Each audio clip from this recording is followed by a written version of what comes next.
Right. I hope you don't mind, ha? Malamig bang Pasko? Yun nga rin ang ngayon? tanong ko, kumusta ang Pasko mo? Totoo ba malamig ang Pasko? Ay, malamig ang panahon Pero ngayon. malutong ang tawa. Pero malutong ang tawa mo, ha? Oo, pero masaya ka, ha? Ba't ang lutong ng tawa pero hindi sinasagot? Oo. So, hindi, kumusta Masaya Pasko? ka. Happy ka. Happy na may puso mo ngayon. Siguro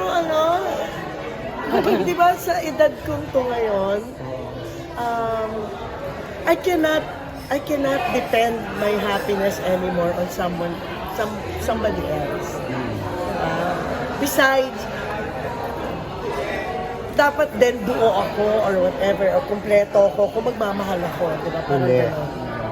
Ulit. Kami nagdugtong ulit. Yun na. No, we're very good friends. Okay. He's a very good person. We're very good friends.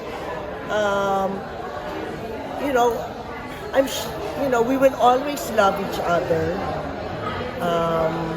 So yun. Yun. Na-maintain yung friendship. Oo naman. I think we're okay naman. I mean, yun nga, I think we will always love each other. And gano'n. And yun na nga, we're friends, we're good Pero friends. bukas pa yung puso mo to love again. Pag may dumating. New love. Another love? Oo naman. Oo naman. Oo naman, ba't hindi, di ba?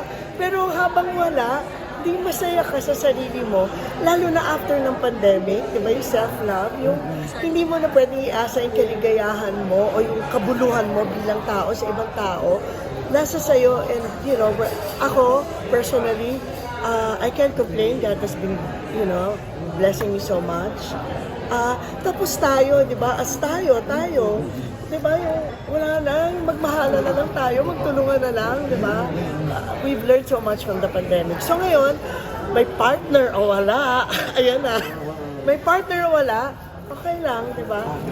Let's be grateful for every day. Hindi mo ng anak mo, di ba? Oo naman. Lalabas, Oo naman. Pero Oo, naging tsaka madali ba yung proseso ng moving on? Siyempre hindi rin, di ba? Pero ngayon, move on na. Oo. Okay. Okay ka Kasi na. the last, nung nag-interview tayo, parang ang tanong namin yung kasal, di ba? Ngayon, Ay, okay lang yun. Part na lang buhay. tsaka naging masaya ka naman talaga. Panayas na tayo. Oo nga. Thank you. Thank you.